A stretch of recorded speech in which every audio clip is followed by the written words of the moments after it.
Hello guys, welcome back to our channel. তো আমি আর মা যাচ্ছিলাম, আমার দাঁত তোলা হয়ে গেছিলো। তো আজকে সেলাই কাটার ডেট দিয়েছিল, তো সেই জন্য আমি আর মা যাচ্ছিলাম। তো ছাতাও নিয়ে নিয়েছিলাম আমার হাতে, দেখো ছাতা আছে। তো ছাতা নিয়েছিলাম কারণ যদি বৃষ্টি হয়, তো ওয়েদারটা খুব খারাপ ছিল, ওই জন্যই ছাতাটা নিয়েছিলাম।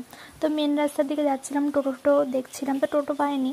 ওই জন্য আমি আর মা একটু হাঁটতে হাঁটতে যাচ্ছিলাম রাস্তার দিকে, যদি টোটো পাওয়া যায়। তো চৌমাথার দিকে যাচ্ছিলাম হাঁটতে হাঁটতে।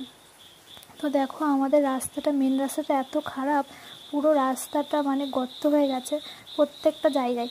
তো তারপরে এই ফুল গাছটা দেখলাম, এই গাছটা তোমরা অনেকেই চিনবে, কারণ ভিডিওতে আমি এই গাছটা অনেকবারই দেখিয়েছি। তো এই গাছটা আমার খুবই ভালো লাগে।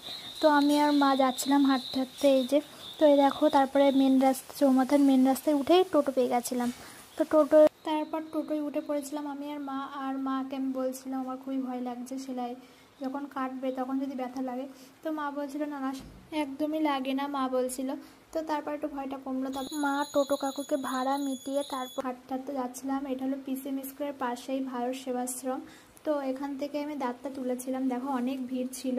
তো তারপরে দাঁত তোলা হয়ে গেলে তারপরে আমরা আস্তে আস্তে যাচ্ছিলাম। তো টোটো পাইনি, তো বিকাল হয়ে গেছিলো, আমরা গিয়েছিলাম 3টের সময়, আর আস্তে আস্তে প্রায় 5:30 বেজে গেছিলো। তো দেখো রাস্তায় এসে পড়েছি, মেন রাস্তায়। তো চৌমাথার থেকে নেমে যাচ্ছিলাম গমকলের ওইদিকে। তো বাড়ির রাস্তায় চলেও এসছি, এই দেখো।